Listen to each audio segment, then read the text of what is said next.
മിശിഹായിൽ പ്രിയമുള്ള സഹോദരീ സഹോദരന്മാരെ, പ്രിയമക്കളെ, ഈ പ്രഭാതത്തിൽ പ്രഭാഷകന്റെ പുസ്തകം 2-ാം അധ്യായം 11-ാമത്തെ വാക്യം നമുക്ക് ധ്യാനിക്കാം. The book of Sirach chapter 2 verse 11. കർത്താവ് ആർദ്രഹൃദയനും കരുണാമയനുമാണ്.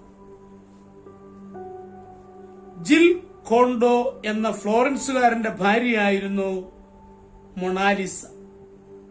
മൊണാലിസയ്ക്ക് 24 വയസ്സുള്ളപ്പോഴാണ് ഡെവിഞ്ചി അവളുടെ ചിത്രം വരയ്ക്കാൻ തുടങ്ങിയത്. ഇതിനുവേണ്ടി എന്നും വൈകിട്ട് അവൾ സ്റ്റുഡിയോയിലെത്തുമായിരുന്നു. 3 കൊല്ലത്തോളം വേണ്ടി വന്നു ഈ ചിത്രം ഡെവിഞ്ചിയുടെ മാസ്റ്റർ പീസായി തീരാൻ. പക്ഷേ ചിത്രത്തിന്റെ പണികൾ പൂർത്തിയായിട്ടും ഡെവിഞ്ചിക്ക് ആ ചിത്രം അവളുടെ ഭർത്താവിന് വിട്ടുകൊടുക്കാൻ മനസ്സ് തോന്നിയില്ല. വരച്ചു തീർന്നില്ല എന്നായിരുന്നു അതിന് ഡെവിഞ്ചി പറഞ്ഞ ന്യായം. പ്രകൃതി ദൃശ്യത്തിന്റെ പശ്ചാത്തലത്തിൽ തീർത്ത മൊണാലിസയുടെ നിഗൂഢ പുഞ്ചിരി ചിത്രത്തിൽ നിറഞ്ഞു നിന്നു. ഇറ്റലിയിൽ നിന്നും ഫ്രാൻസിലേക്ക് പോയ ഡെവിഞ്ചി ആ ചിത്രവും ഒപ്പം കൊണ്ടുപോയി. ചിത്രം കണ്ട ഫ്രാൻസിലെ രാജാവ് എന്തു വില കൊടുത്തും ആ പെയിന്റിംഗ് സ്വന്തമാക്കണമെന്ന് ആഗ്രഹിച്ചു. അതിനായി അന്ന് തന്നെ അദ്ദേഹം 4000 പവൻ കൊടുത്തുവെന്നും പറയുന്നു. എന്നാൽ ചിത്രകാരന്റെ മരണശേഷമേ രാജാവിന് ആ ചിത്രം ലഭിച്ചുള്ളൂ. പിന്നീട് ഫ്രാൻസിലെ രാജാക്കന്മാർ തലമുറകളായി വളരെ അമൂല്യമായി ആ പെയിന്റിംഗ് സൂക്ഷിച്ചു പോന്നു.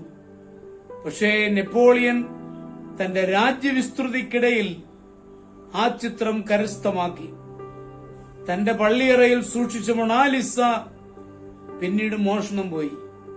ഒടുവിൽ വീണ്ടെടുത്ത ആ ചിത്രം ഇന്ന് പാരീസിലെ ലുപ്രയിലാണ് സൂക്ഷിച്ച് ഇരിക്കുന്നത്. അതെ, കർത്താവ് ആർദ്രഹൃദയനാണ്, കരുണാമയനാണെന്ന് പറയുമ്പോൾ നമുക്ക് സന്തോഷിക്കുവാൻ മറ്റൊന്നും ആവശ്യമില്ല.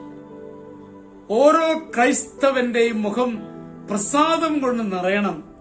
കാരണം കർത്താവിനെ പോലെ ആർദ്രഹൃദയനും കരുണാവാരുധിയുമായ ഒരു പൊന്നു തമ്പുരാനെ നമുക്ക് ലഭിച്ചതില് നമ്മൾ ഭാഗ്യപ്പെട്ടവരാണ്. അതുകൊണ്ട് തന്നെ നമുക്ക് ഏറെ സന്തോഷിക്കുവാൻ വകയുണ്ട്. ഒരിക്കലും നമ്മുടെ മുഖത്തു നിന്നും ആ പുഞ്ചിരി മായാൻ പാടില്ല. പുഞ്ചിരി മാറുന്നത് തിന്മയാണെന്ന് മനസ്സിലാക്കിക്കൊണ്ട് നമുക്ക് ഈ സന്ദേശം സ്വീകരിക്കാം. നമ്മുടെ കർത്താവ് മിശിഹായുടെ കൃപയും പിതാവായ ദൈവത്തിന്റെ സ്നേഹവും പരിശുദ്ധാത്മാവിന്റെ സഹവാസവും പരിശുദ്ധ അമ്മയുടെ മധ്യസ്ഥതയും നിങ്ങൾ എല്ലാവരോടും കൂടി ധാരാളമായിട്ടുണ്ടായിരിക്കട്ടെ, എപ്പോഴും എപ്പോഴും എന്നേക്കും. ആമേൻ.